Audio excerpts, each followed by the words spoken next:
DSPN, the Devlin Sports Podcast Network. Blah, blah, blah, blah. Every Wednesday, the old mate joins us, Miles Davis, not the trumpeter, but he does blow his own one from Wellington, as a matter of fact, where I understand that you've had a pretty shite summer, mate. It hasn't been the best, I've got to say, although today's not too bad. A few showers. We've had a couple of decent days. Couple of decent days, that's not summer. Martin, well, if you haven't totally cut your ties with Wellington like you have with the sporting teams, as you well know, summer only starts probably late February, near the end of February. March, April is the best weather down in this part of the world. I think they should move Christmas to February the 25th. Not a bad idea, actually. A few ferry sailings cancelled as well. A little bit blustery at times, has it been? Well, what a surprise. We got lots to talk about, so happy new year to start with. Yeah, you too, mate, even though, what is it now, the 15th? Yeah, I know, but when you see each other for the first time, you always wish that. I've just got the game on here on the side, so if I'm glancing down, people, because Liverpool are playing Forest, and Chris Wood, the All Whites captain, scored his 81st or 82nd goal. 82nd goal, I think it was this morning, wasn't it? 57th on the all-time Premier League list. And Liverpool were one of the few clubs that he hadn't scored against. He's just having a cracker of a season. We keep talking about this, but it deserves to be talked about. Oh, very much so. And it's quite interesting looking at the stats before the game, and all the media had made a big thing of it, that out of the 34 clubs that he played in the Premier League, he'd scored against 27 of them. Liverpool being one that he hadn't done, and Liverpool being the only side currently in the Premier League that he hasn't scored against. Right. And it only took him 8 minutes. So, unfortunately, the Scouse Gits have equalised through Jota. Yeah. So, I don't know if there's any good news from your end, because I'm not watching it now. I'm too busy. My heart palpitations from watching West Ham throw away a 2-goal lead twice almost. But we beat Fulham 3-2, so I'm happy. So we're talking Premier League to start with. And for all of us who've watched the Premier League over decades and decades, you know, the last time that Forest and Liverpool were both at the top of the table, 78, 79 kind of seasons when they sort of switched winning titles and winning European Cups. It's been that long. It has been that long. I mean, I think, how long was it? 20 odd years. I think Forest had been out of the top flight, and it's good to see them back. Unfortunately, you and I both know a couple of Forest fans, and they're becoming unbearable. But that's the nature of the beast. Rather them than all the more Scouse geezers that we actually know. Okay, as far as Liverpool fans go. One title in 30 years, and they're back to the glory days. Well, look, I've got a lot of respect for all the Liverpool fans who were fans when, you know, I started following the football back in the 70s and 80s. Look, they won, 10 titles in 15 years. They won 4 European Cups, I think, during that time, in about 8 years or something. Incredible run that they had. But you can't tell me that a lot of these young Liverpool fans really did jump that team between 1990 and 2020 when they had 30 years pretty much in the wilderness. Really? Did you come from Barca or Chelsea or somewhere else?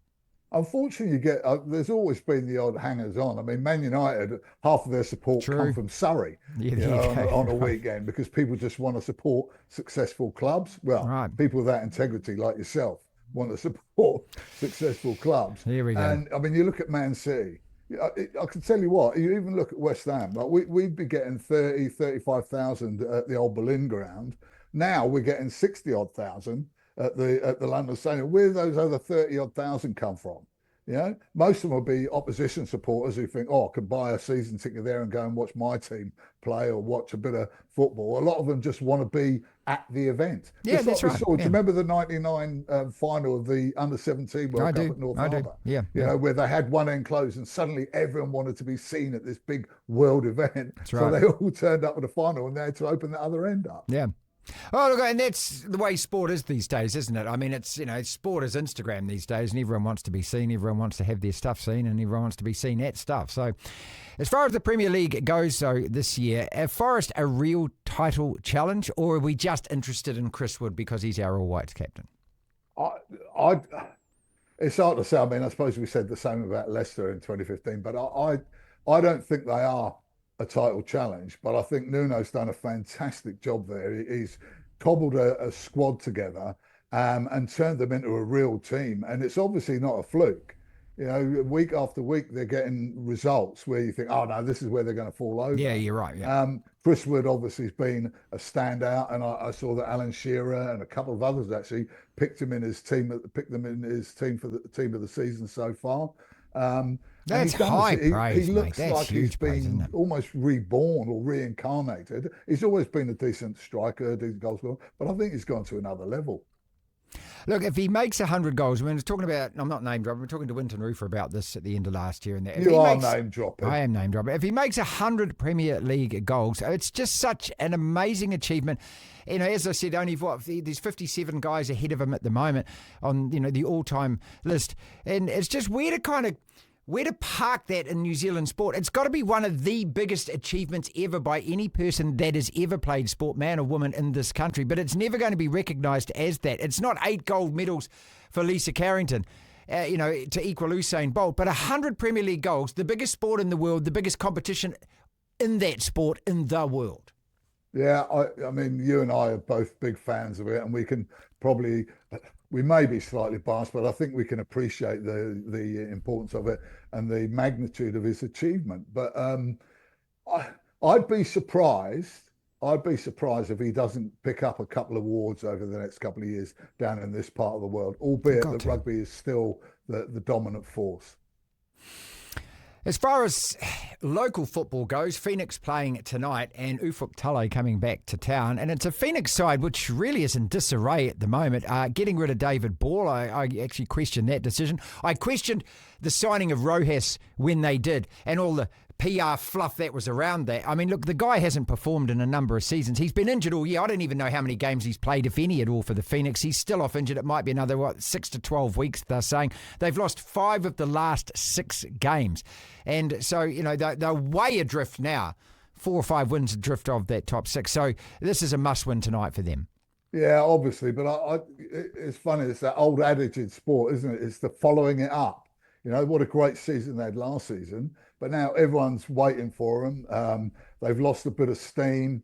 The David Ball thing's interesting. Like you're saying that Rojas hasn't really performed for ages, drop him, but you want David Ball, who hasn't scored in almost 3 years and didn't start, I think, the first 10 games of the season.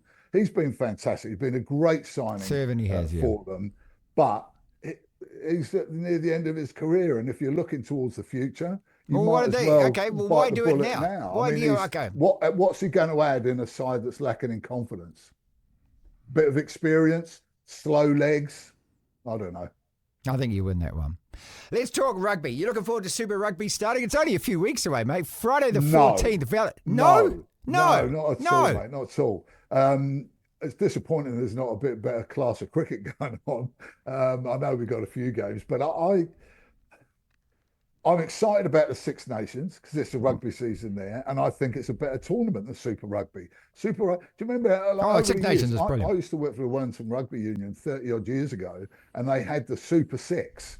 You know, with Wellington, Canterbury, and Auckland, along with Queensland, New South Wales, and Fiji. Right. That's a long time ago. And so they had the Super there. Then they went to a 10. Then it went to a 12. Then it went to 136. Yeah. Then it chopped back. Then they had the South Africans. Then they got rid of it. Honestly, obviously when the season starts, I want the Hurricanes to win. But am I going to be glued to every second of every game? No. Six Nations, though. What are your chances? What are your Pommy chances in that this year? We just need to be able to finish a bit more. I thought we showed bits of promise. We showed a bit of improvement in the, albeit the fact that we were only a post away from beating your Rebel.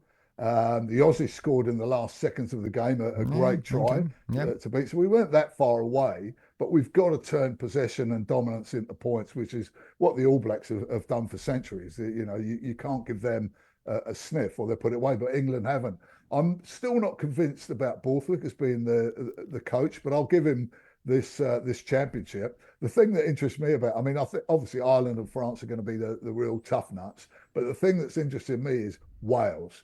It's been a long while since they've been dominant, but this is a nation that lives and breathes rugby. Just like we do. It's their national sport. They absolutely love it. And it used to be a great competition. But you look at it now, for the last 30 odd years, the All Blacks have just battered them all over the place. And now, if you look at it now, they're just an absolute shambles. And what are they going to do? Are they going to sort of get relegated, or are they, they're going to replace Italy as the easy beats? Yeah. Well, they had their worst ever season under Warren Gatland last year, didn't they? And so I suppose the only way is up. I keep glancing down here to see. There's 85 minutes gone, which basically means now in a game of football in the Premier League, doesn't it? There's still 20 mints of the game left because of bloody ridiculous. I'll tell you what, mate, I was having, you know how many heart attacks you get in a game? If it's your level, if it's 1-1, you can just about live with it. If you're 1 goal up, it's heart attacks every 2 seconds, every time the ball goes into your half almost. Yeah, that's right. If you're 1-0 down, it's almost like a resignation and a little bit of hope. It's a bizarre sensation. I just hope that somehow at least Forest hold on for a point. But if they could get a win, ecstatic. Well, at least it'll make it a title race because Man City seem to be out of it. The other thing is that, look, I'll go back to that 1999 Champions League final, Man United Bayern, and 3 minutes of injury time was an outrage then. People are asking, where did you get 3 minutes from? These days, 3, and you're looking at it going, what, only 3? It has to be at least 10 these days. To be honest, though, I'm all for that.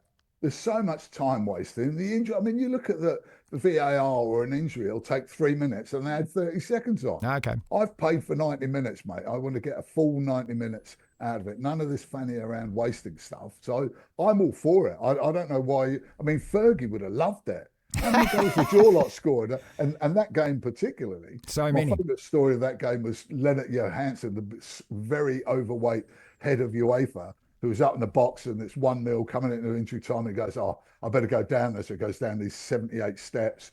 And then you equalise and he goes back up the steps. And then you get the winner and he has to go back down again, having 3 cardiac arrests on the way.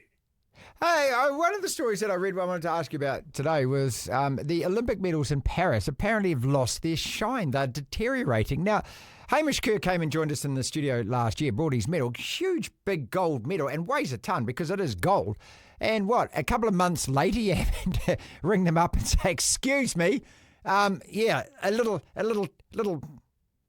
tarnished, this thing. There's a couple of things I'll say on that. Firstly, I think it's almost symbolic of the Olympic Games themselves. It has lost its tarnish, it's lost its luster. It's not what it used to be as far as I'm concerned. And secondly, in this tight day and age and the cost of living rising, they bought them off of Temu. Well, they would be this big if they bought them off Temu, wouldn't they? A couple of topics to finish with. So we've done the Super Rugby, we've done the Six Nations.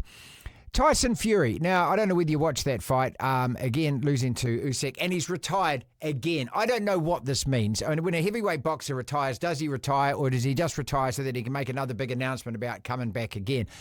But this guy, I mean, he's one of yours. He's a gypsy lad who seems to have, risen to the absolute upper echelons of world sport, becoming the heavyweight champion of the world. Crazy nutcase kind of guy, very unusual style and everything else. Where do you rate him, and how do you feel about him as an English or a British sports person? Yeah, it's interesting. When he first came on the scene, I couldn't stand him. It's just this whole attitude, his bigotry, his misogyny. I mean, remember when he said, "A woman's place is in the kitchen"? Yeah, I do. Yeah. I couldn't stand him, but he mellowed over the years, and I actually warmed to him. In terms of where to rank, I mean, you look at that Deontay Wilder fight, the first one. I still don't know what was going on when he's how did he bounce back up? It was like The Undertaker in the WWE. Mate, it's incredible. With the eyes closed and then suddenly they open and suddenly he's up and clings on in. But where you rank him against others, as you say, his style makes it awkward to do that. He's a big guy. He's durable. He can knock people out. But I don't think, for me, I'd put Lennox Lewis above him from a British point of view, and Frank Bruno. Okay, all right. As the league goes, we had Tony Kemp on the podcast today. I think the Warriors are going to find it really tough to make the 8 this year. Losing Tohu Harris is a hell of a loss.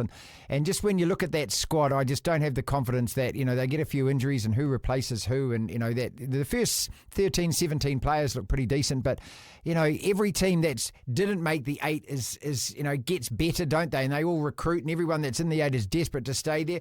So Warriors and your Dragons, neither made the 8 last year. No, Dragons maybe not. It's a big change there at the moment. But I think the Warriors play best when there's no expectations of them. Yeah, you agree with that. You know, I think it's just that, underdog mentality. They've always been the outsiders in this competition. A lot of the Aussie teams didn't want them in there.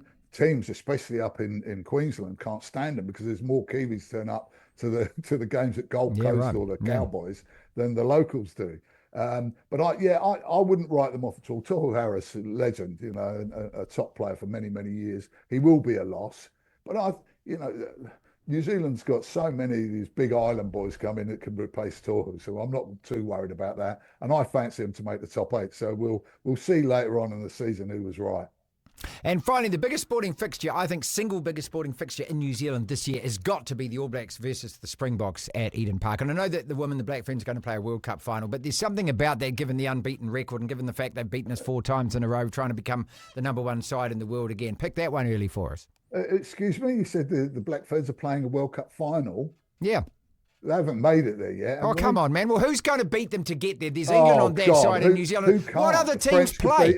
Oh, please. Oh, come on. Moment. No, the Black Ferns are getting there. Even the Australians will be after chance. Come on, mate. Don't get too carried away. No, I'm way carried away on this. They're already in the final. Yeah, okay, but the All Black Springboks would be brilliant. I mean, the All Blacks would be looking for a bit of Utu, trying to get a bit of revenge on them. But it's a real key game for Scott Robertson. He's got to get a result there. 7 minutes injury time here, mate. Forgiven. 7 minutes. All will be forgiven. He's got, I think it is the benchmark, it is the yardstick. How much have we improved if that's the case? I don't think you're that far off either. I mean, don't forget in previous eras, Foster lost games as well. I think it's the expectation on Robertson was so great because of what he'd done with Canterbury and the fact that most of us over here, rugby fans, wanted him to have the job a year before he got it. But I don't think his performances were that bad. I thought the All Blacks played pretty well most of the time. They got better. If he can beat South Africa, that's it. All is forgiven. If you like what you're looking at and what you're listening to, hit that subscribe button on the DSPN YouTube channel. We're trying to get to 5,000 subscribers as quick as possible, about 2/3 of the way there, people. Miles joins us every Wednesday for a good old chat. We're all over social media as well. Thanks, mate. Appreciate it. Cheers. DSPN.